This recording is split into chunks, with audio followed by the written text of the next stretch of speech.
one another runda da quando è mamma poi pida wegu. Corace dante. Yo, Iburu na di nnekwu alọ. Wanya ni ya begu yo no nyobu ya abali linzu na anya mkpamkpa. Otutu Aguleri ne nwanya adeke itesili n'okwu. Ya ja n'ụgwọ Aguleri na meke n'oge n'okpololezi. N'okporoze Sejogwu bụ nya ka ya anata ma ọgwụ dị nnekwu alọ. N'eze Sejogwu bụ okpololoke eje n'iru ebe. Nnata ọgwụbe ọ ka ya anata ngwa ngwa. Ono kisi na mboda ka ya chunda mozo mamu ogbibi nwa dibie woza kwa nwa dibie ra bobo kilebe wo ya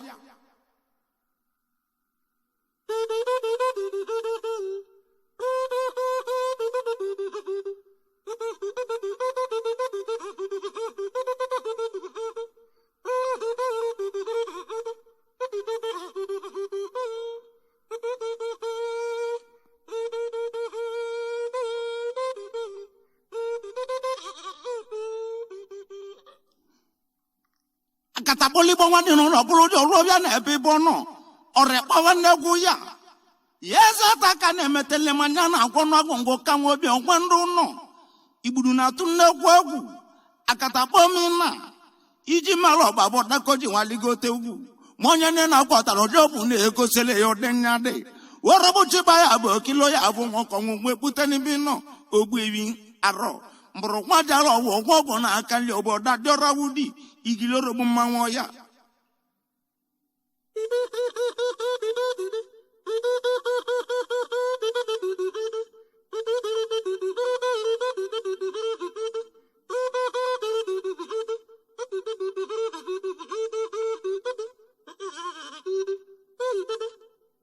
Adamu wa bologo mama to beti wo Adamu ji weto wogi to godi wen Manya wan akadigi na asase na ba Wose kwa manya wan na gwolololo ogwelo wane no Oja kwata na na mile na egwero gwenilo Wose kwa nwa dibi ogwebi na elego mile ne bono Eze nwanya agwabu na mbili ibu tewe gong inulian aro Eka nwa tola agwa ka mile na egwero gwenilo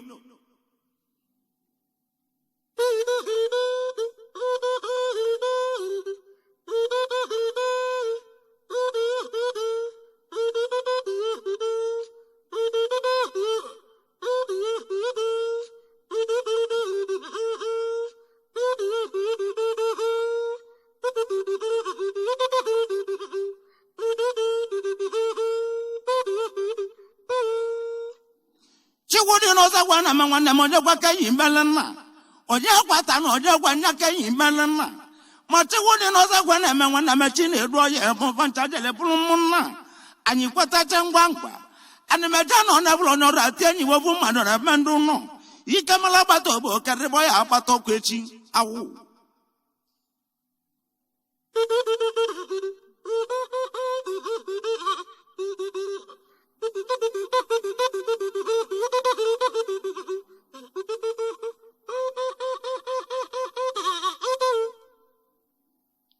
Chimudu vamo eduo chimudu ve medu tana Awangi no za gwana menwana moza gwebu negu divie Mate nwa ba wono mbade ka koza gwejele na lebeli bulugulu Woza gwiba guje minla na dagu na aruni na egwe ruo na mboba ogbebi nwa divie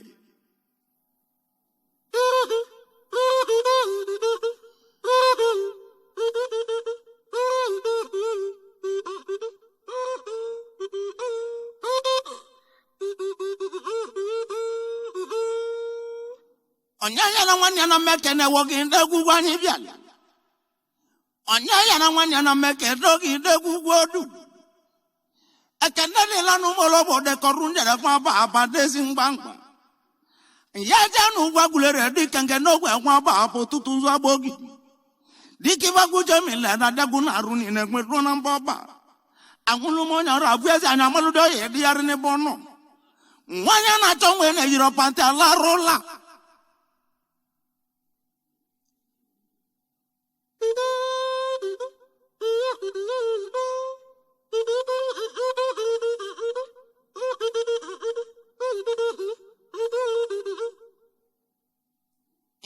na wa de chozo de kan ogun de kwa ba mu be se tri locally apo wonu wanya meli be ne gba wa ki bo se kwa wa dibie nchi nwa ba won number de kepeli ajoka kwa ninjo wa karobu na go na akali onwa nezi ngbangba mama bulo kwa no nya na suze budu kwa le tori oku igili kwa na manwo ya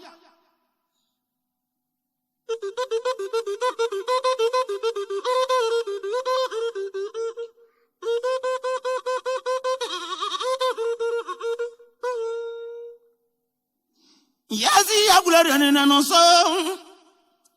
Yazi Aguleri no so kembulobu. Nkwana zaketa jabala moka keta ya atane kwalo. Mama blagwa no nya na suji gilibu manwo ya. Odaliko bulne kwabo. Akata boli bo wade no dabulu jorunje le kwa ba be manwo to. Yawu. Wulu ato. Yana le nwa mo ba je di ko gbo ya to gba ba nyon samolo nyibu.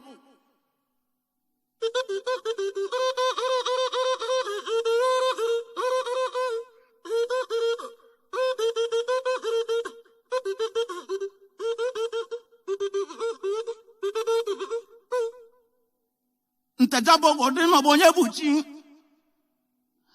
ajuju kanne gi jale jogi no bololezi ntajabo gode no bonye budi chini bono oratia babu made brochi bi ye de koje bucho ye mena nuno lele dandan anglen wasa kwa wade bi apaso mi won pasu we unu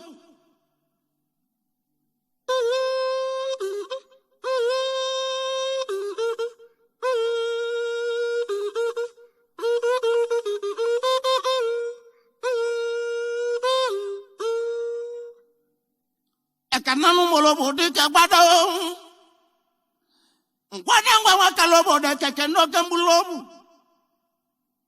yisi tolebo ne bibo ngulumen eline kwa yango kanwo bi ogwo nwandu no akiko kolonu molobo de kuna mawo nyobu odumodu nweze no kitita na zanwolo abiolo nya chala ekanga ndi chala mucheze de ka emanem onia abia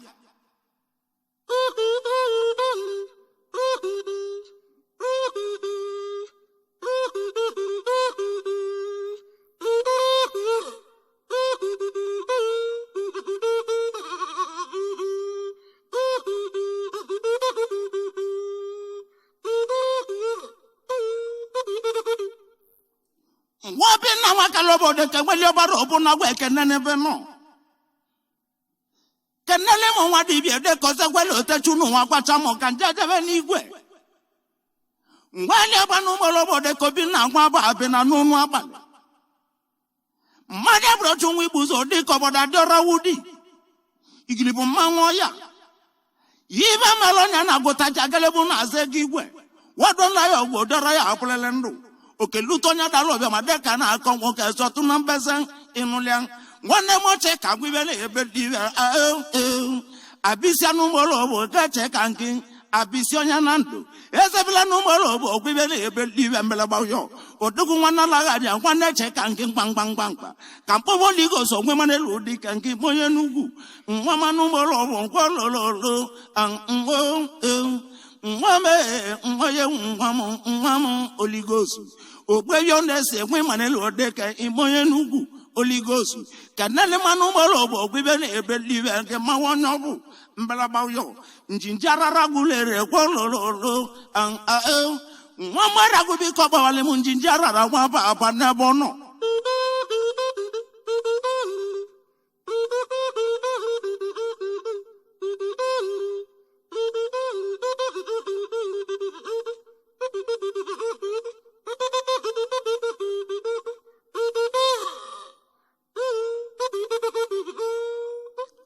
Njijara wakalobo de ke malionya na abiduroko amechi duroko nwa manu mudo kijo kiji na egbo kazu ngwanye molo nwa de danwa anu mudo ngwo ke tungiji na abia ngwangwa odogwanyezi agu oboda dogwana rawudi wana nto watake egbo de alogwa na ga nobu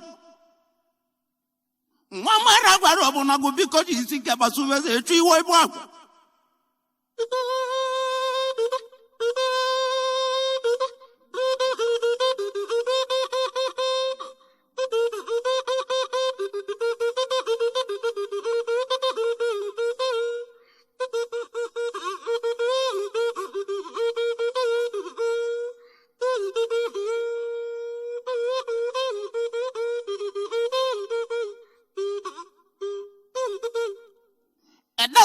even a mele babu sanke pongwa.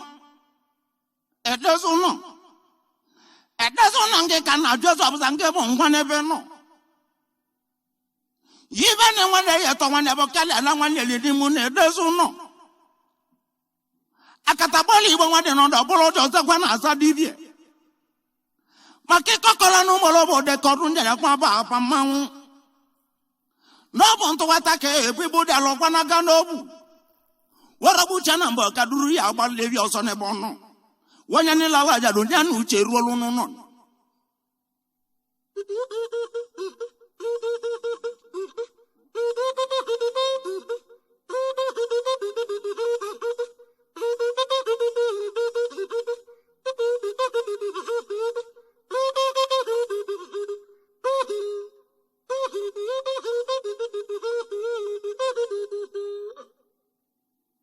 God, when they want to dedicate your work about Bejo Delio.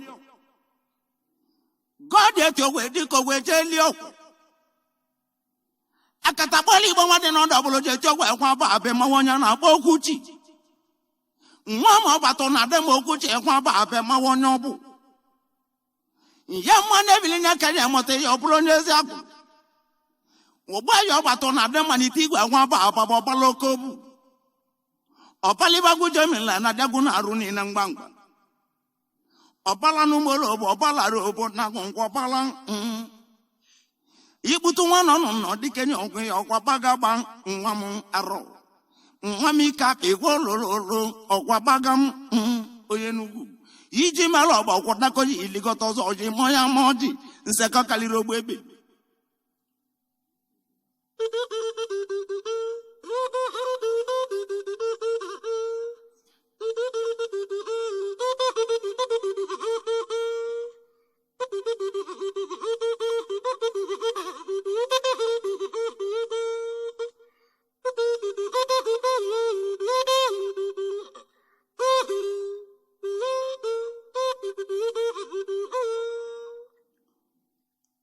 Peto wakalobo de kodezo watoma.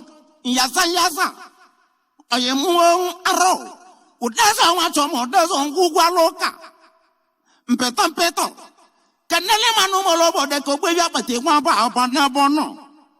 Udavi chome kana turegu mudevi na zagwa pati. Ukwewe mwa kagwibele ebeliwe nge mawa pati. Chome kanumo lobo abuzi arobo na gunza kakalya wanebe. Miba kujamila na daguna aruni na kwerona mbaba. Magwako meka wanya bonyaka na abalozo mwabajo dolu. Yo prese sejo wobonyaka anata. Neja nu jaja na mpaka ya apwezo obotezio inuliang aro. Kolololo obodomu. Ikolobi agulere kolololo aguludo mpumoke.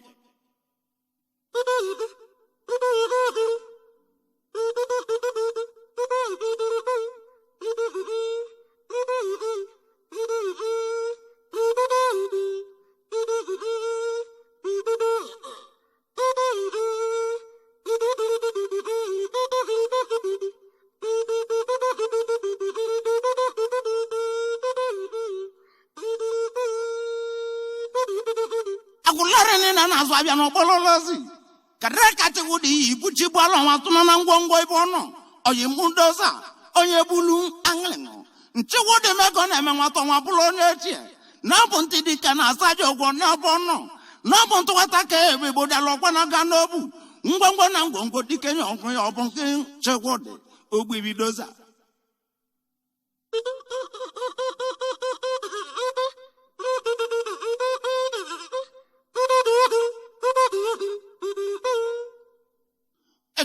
Aguleri na chagwa de kwa ba bi na chado kwante waza kwa nwadibia na pasumi won kwate kwa iwo basu mama maragu na nyale ya kapana bo akono wa pasu weze noni si welcome e ba no ndo ba ye chebibi bo le believe e ma wana wana bala kwa na jero ranwa ni mu no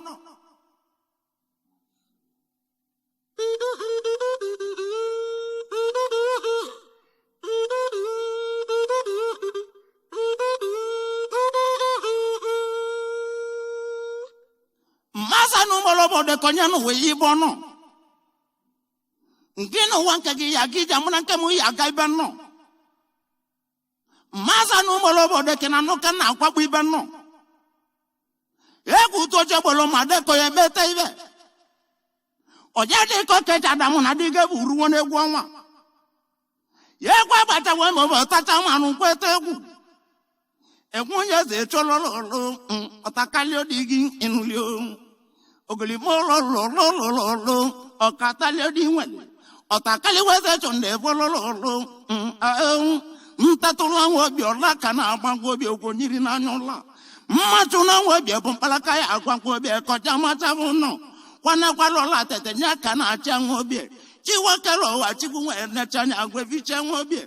Enule mmanwu soli jala damu na ekediki na egwu onwa nseko kaliro ogbo ebe.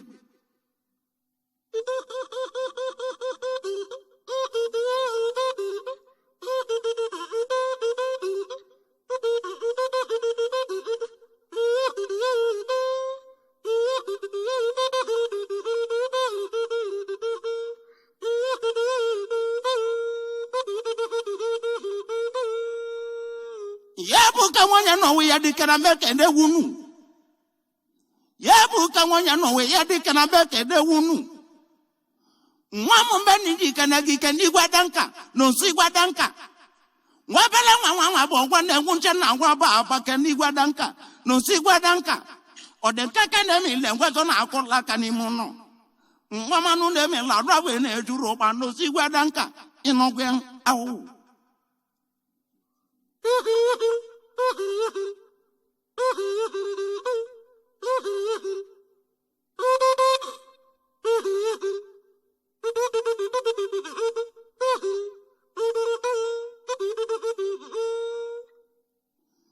Okwabe sase mona de kedu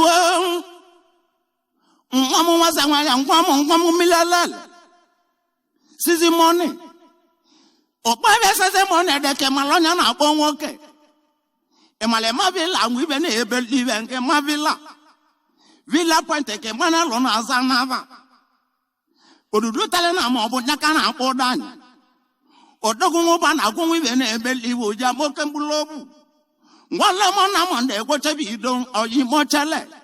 O chelo fo chele ko lo urumila to wa bale. Wa don la yo go do bi jeli bulebi gwe di kunyan inulian o chele. Mona monde ko lo an I chele. No sanu mo lo bo ko lo no si gwadanka. Mama nu mo lo bo se kwaro bo na gunse kakale wa nebeli. Ogbiri wa dibie.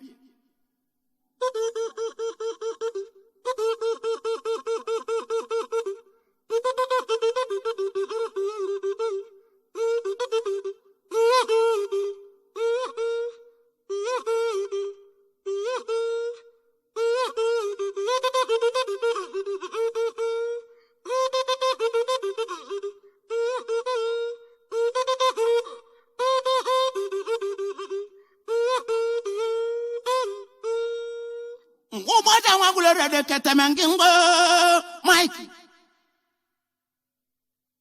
Ole ko we baro bona gute modogo nyezi agu. Okwaye wanne babando de korunje na kwa ba belulu atoka nazu. Yive mena nwa mwaga dikeneze ekwesi oye moje chieze. Yisi tole bona ebuibo babandu. Mike obajaro bona guna ke wanne unu. No bezen kita ja balamo ka kita ya atande kwalu. Wa mabura gwa no nya na su ebu kwale ejori oku.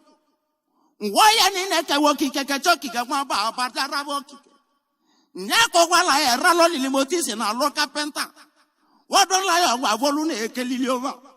Wa mabura gwa na sozo nya ke jeli je di ke ne bono. Mbro gwa ja lo gwo ro gbi na ekike ne kunde mmade. Ibutu wano no de kenyo ngwu isi zagari leze isoro gbeze mbro gwade lowo de kenyo ngwu yegili balan igiloro bo manwo ya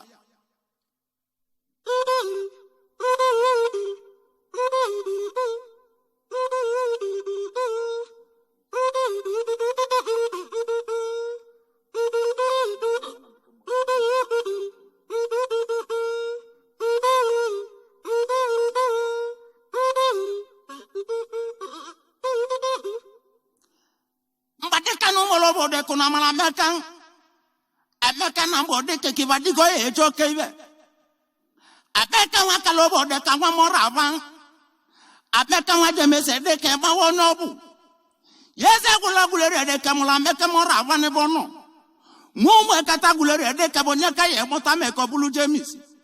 Ma meke morana le mi ko ma meke nka mu ne medibie. Abeka wa kalobo wa abado bo na go jemisi na medibie we butitezi. Akata poli bo wa de no do bulu ja yola wa ba bo mamboro manwa yola. Manwa bo. Weka wa bulumburu monya jo choru njera wa ba abe maguloke bulobu.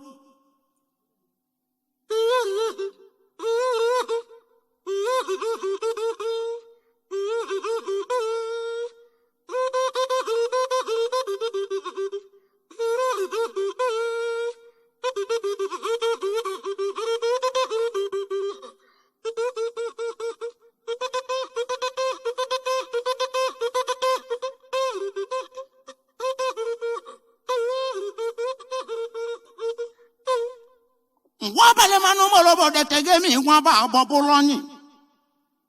Ngwara bu nwanyala nya de kabonya kana ozi onyi. Mabale manu nya jele montoni igwe ke nwa mbuta gwo onyi. Babulu nsire. Ogbobia nu molobo de kabana bo buliru nwe bido dibie. Ngwaka wanga te de ke magule. Woni waka na zavoni magule ni bono. Memi wakalobo de kopale mona asovi no bololezi. Mbade kanu molobo talago za nakalobe ebeliebe.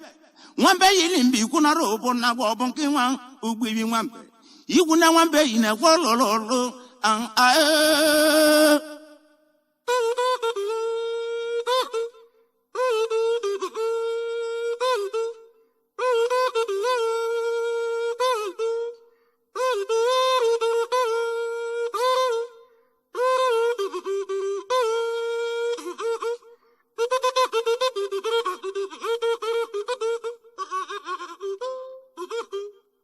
Wakome Aguleri de ka wataklana agulegu nwaju lion ajidani bono. Nwabele wakalobo talago za kalobu belebe. Nwamusini ana gbado che wagoligo so nwa ba apotota rege. Mbade kanu molobo de kolo kanji jeche bi enwechi woru na ngate. Potani moto to ogbebi nwa agbalo zogude rege. Mbade kanu molobo kama ejeli kwego kwenye rege. Ntinyi ni mibe. Wakome Aguleri ekwibe na ebelibe mbagale nwata wozo ugbibi nwa dibie.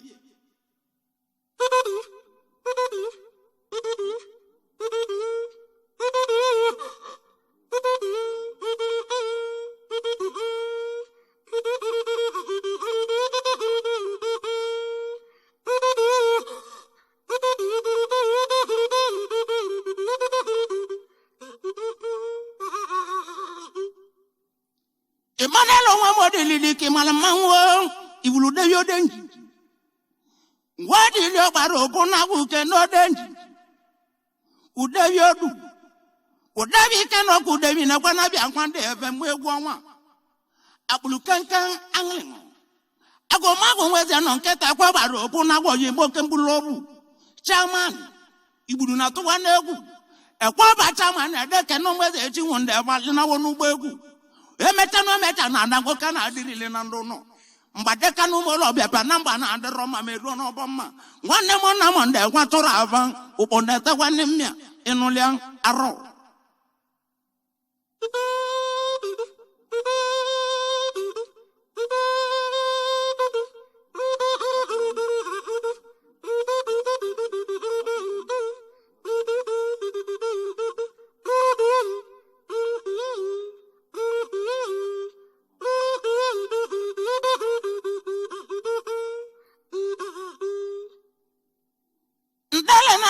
Wagoye manu enyi. Odoba anu enyi. Ogba yonya moje de ka manu anu enyi. Odoba jele buluzu, odoba jele le mili le wazu. Okale nwoke. Odoba jele le chude le gwancha. Okale nwoke. Odoba anu enyi, odoba nwe de toto ogwa leva pass. Okwere omume mgbangba. Odogwa nu molo bo bebi ona na bi osisi o. Odoba nu molo bo kanu enyi na so se abiana. Mbade kanu molo bo nkololo oye manu enyi. Kedele manu molo bo dikenyo ogwi ikuku ne bono ogwi yogosene. Nwa mogosene kwa mweze echu ikuku agbalu. wekwekalo agwolololo ikuku ejiriwo arọ ozigbo ndụ gwolololo ogweluwo nọ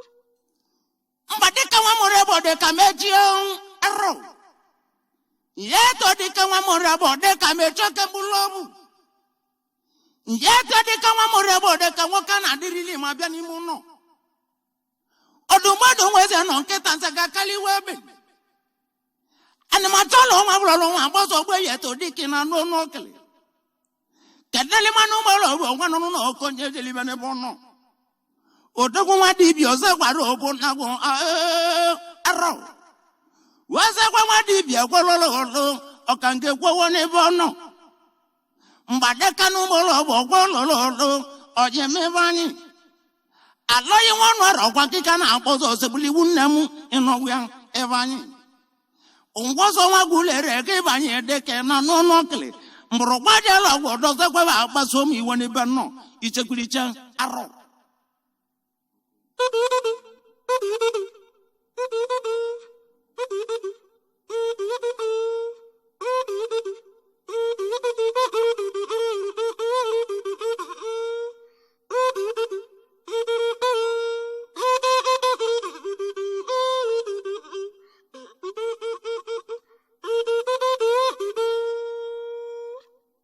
okotisa Agulere nene no kechu na emanwana okechu yanki ion arọ wakotisa Agulere kwibele ebelibia ọkwachama ndị ni na-egbu anụ n'ime Ọnịcha wakotisa Agulere gwabala nwara obo na gwogwu mokobu nwanne ya nke na deli na-atụkwa n'egwu no presence de obo nyaka ya anata ngwangwa ikputu arọ mmanya na-akọgbo mmadụ ede ka mmeke ejikwa ozu wakụ na-akọgbo mmadụ ede ka ọkụkọ etie n'ụlọ mmiri wo mmadụ ede ka mmilike ejibiru ma kwachagwa maobodo dojo ngwangwa wakụ na-akọgbo mmadụ ede ka ọkụkọ etie n'ụlọ moto gbo mmadụ ede ka nweli moto obunete ozu ọdana chada kwante mana mmadụ igbo mmadụ ede ka chala odo chonyo bụ keri ibolo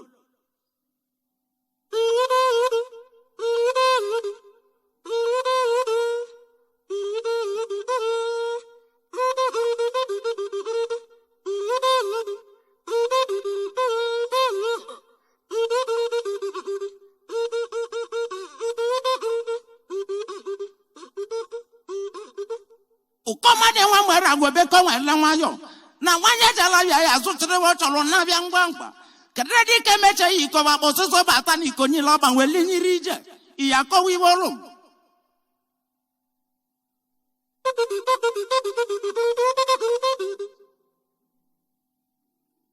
nwa meze na ya yo ndozi arọ okeka no molobo de kamechoko bu